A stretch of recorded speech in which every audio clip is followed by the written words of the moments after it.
and welcome to Newsline. I'm Claire Siracusa. And I'm Zach Hubber. Coming up on today's program, wind power, why a potential illness may damage the industry's future, fatal drivers, why young men are most likely to lose their lives on Victoria's roads, biker-tripping pets, the new wave to find man's best friend, and the most famously ugly hat in the world. But first today, a report by the government's Climate Commission says Australia must decarbonise the economy and move to clean energy sources by 2050, or risk losing Australians' present way of life. We'll have more of that story later with news correspondent Catherine Bennett. But first, we take to the streets to find out what Melburnians really think about the climate change debate. Would you be willing to pay a little bit more on an electricity bill if it was from clean energy? Definitely would, because I think that the clean energy is actually a lot more important than just paying that little extra money. They know that this has been on the cards for a long time. In my opinion, they should have been taking a portion already out of our electricity and saving up for this sort of thing. They should put it in their budgets over a 10 or 15 year plan so that we don't get hit with these lump sums. It's just ridiculous. And a lot of average people just can't afford it. No, they just literally cannot afford it. Do you believe that climate change is real? Oh, definitely. Yes, I do. I think it's a bit unfair that the shock jocks and stuff get so much airtime when a lot of their scientific evidence is rather dubious.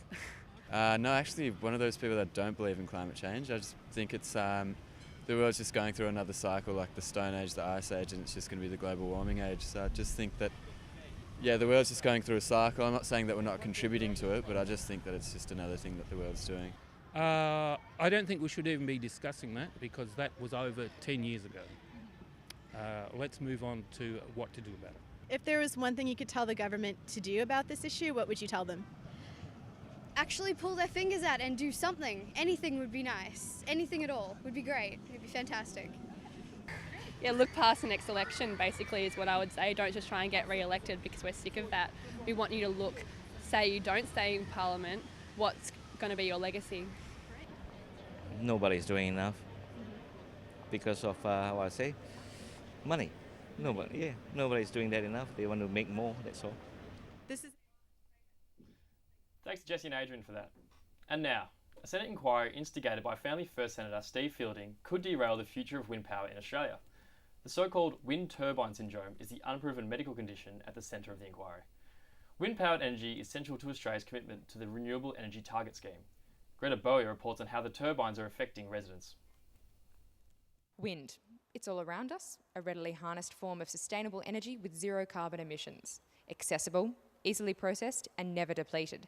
This seems like the cure to our rapidly declining Earth. But does this super energy have the ability to make you sick? We started off just with headaches. Then we started having heart palpitations. Wind turbine syndrome has become a catchphrase amongst critics, although it's been widely discredited by various studies and organisations, such as the Australian Medical Association. It seems that those who have wind turbines on their property and get paid for the privilege don't seem to have the same experiences. There are millions of dollars of lease payments going out to farmers and thousands of jobs associated with wind farms in Victoria and around Australia. I do not believe there is an overall wind farm syndrome because there are tens of thousands, probably hundreds of thousands of people around the world living in close proximity to wind farms. The properties of both Donald Thomas and Stephen Coleman were found to be unsuitable for wind farms, and so they both missed out on a potential financial windfall. We've got no problem with the turbines as far as acidics look and so forth. It's more a problem with the noise. It's because the turbines are too close to our house. I realise there needs to be renewable energy, but we have the problem at the moment is sleep. These things are going 24 hours a day. They're not shutting down like a factory at 5 or 6 o'clock at night. Look, certainly my dealings with Acciona have been that they do follow these complaints through. They actually work through with people. In most cases, they're doing what the law requires of them. In fact, in all cases, they're doing what the law requires of them. As Australia works towards reducing its emissions by 20% over the next 9 years, wind power will no doubt play a pivotal role in achieving this goal. However, if this energy force makes people unwell, then it surely cannot.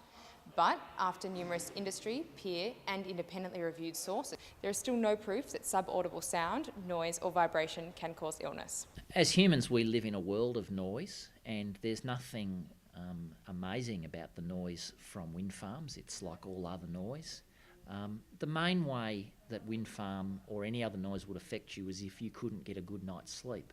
And that's why the wind farm guidelines are based on NHMRC and WHO recommendations that are used in other states of Australia and all around the world. This is a town sharply divided between lovers and haters of wind-powered energy. I suppose you bring your own perspective to these things, and I've always been very strongly supportive of renewable energy and supportive of the fact that if there's an issue in the world, you've got to step up and do something yourself, which is why I was quite happy to see them come into the district. The fight against wind farms is being led by a Dr. Sarah Laurie, who claims they make you sick. Unfortunately, Dr. Laurie was unavailable for comment. Dr. Laurie presented data she'd collected at a recent Senate inquiry into wind farms.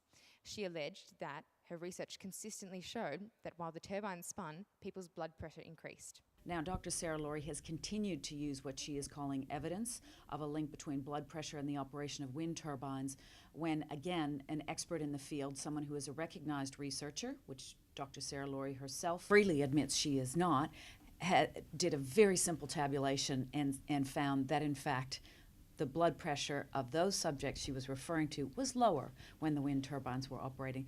At this stage of the game, it seems that the only people claiming to be unwell are those who are not receiving payment from Acciona. Coincidence? We leave up to you. Greta Boyer, Newsline. We now join news correspondent Catherine Bennett. And Catherine, the government's Climate Commission has released its first report. Yes, the Commission released its first report today called The Critical Debate. It basically dismissed climate change skeptics and confirmed that global warming is occurring and that it's predominantly a human-based cause. It warned that the sea levels in the next century could rise above 1 metre, which is worse than what we originally thought. It's suggesting we need to think of fresh approaches in combating global warming and invest in long-term solutions rather than quick fixes. One of the solutions was a commitment to a carbon dioxide budget by 2050, and by doing this it allows Australia to have greater flexibility in the future and also more investment opportunities as well. It also found that the public's opinion is quite confused when it comes to global warming, and they actually don't understand the severity of the problem. Basically, we need to move towards clean new energy and decarbonise the economy. And Catherine, Victorian researchers found an interesting way to reduce methane emissions by cows. What can you tell us about that? Yeah, there's been new research that suggests that if you modify a dairy cow's diet by supplementing a yeast from beer making, it cuts down the methane produced by cows. Generally, cows produce 400 to 500 grams of methane a day, and considering that methane is one of the most potent gas emissions that we have, and that 12% of Australia's greenhouse gas emissions is from methane, I think this would be a fantastic way to control global warming. All right, thanks for that, Catherine. In any city, suburbs close to the CBD are highly sought after. This high demand often causes changes that the locals are less than happy about. Currently, the residents of Collingwood are concerned about the direction Smith Street is heading. Toby McConaughey reports on the gentrification of Smith Street. Smith Street, once the home of artistic and colourful types, is changing, and there are fears amongst some members of the community that it is becoming gentrified. It started off as musos and more creative vibe, and then all those people can't afford to live there anymore, so they're moving out. I'm not happy with all this gentrification stuff, because we used to knock around here, Fitzroy, Collingwood, mind you, it was rough as guts back in those days, but it was great, There is such concern that gentrification is occurring on Smith Street that a group of locals have formed a group to protest this. Last year, we organised an anti-gentrification festival, which was in conjunction with an organisation called Earthsharing, who push for and advocate tax reform, particularly land tax reform. But not all agree that gentrification is a bad thing, or if it is even occurring. No, I think it's been going quite well. The council's trying their best to put in, trees and things like that just to upgrade a little bit, so that helps. I mean, I'm a student. I'm still able to live here. I don't know if it's a real thing. I think there's an evolution of a suburb. I think it's a bit of just an evolution of the city. We also spoke to the Mayor to get the Yarra City Council's view on this issue. So I guess we're beautifying it, but I hope that doesn't, maybe that is what people are interpreting as we want to gentrify it. I mean, I don't think that those two things are necessarily the same. I mean, it's, because we're improving the streetscape and creating places for people to gather and planting more trees, I hope people don't take that as a sign that now it's not scruffy anymore. So while there may be concerns about the gentrification of Smith Street, there is still disagreement as to whether it is a bad thing or if it is indeed happening at all. Toby McConaughey, Newslink.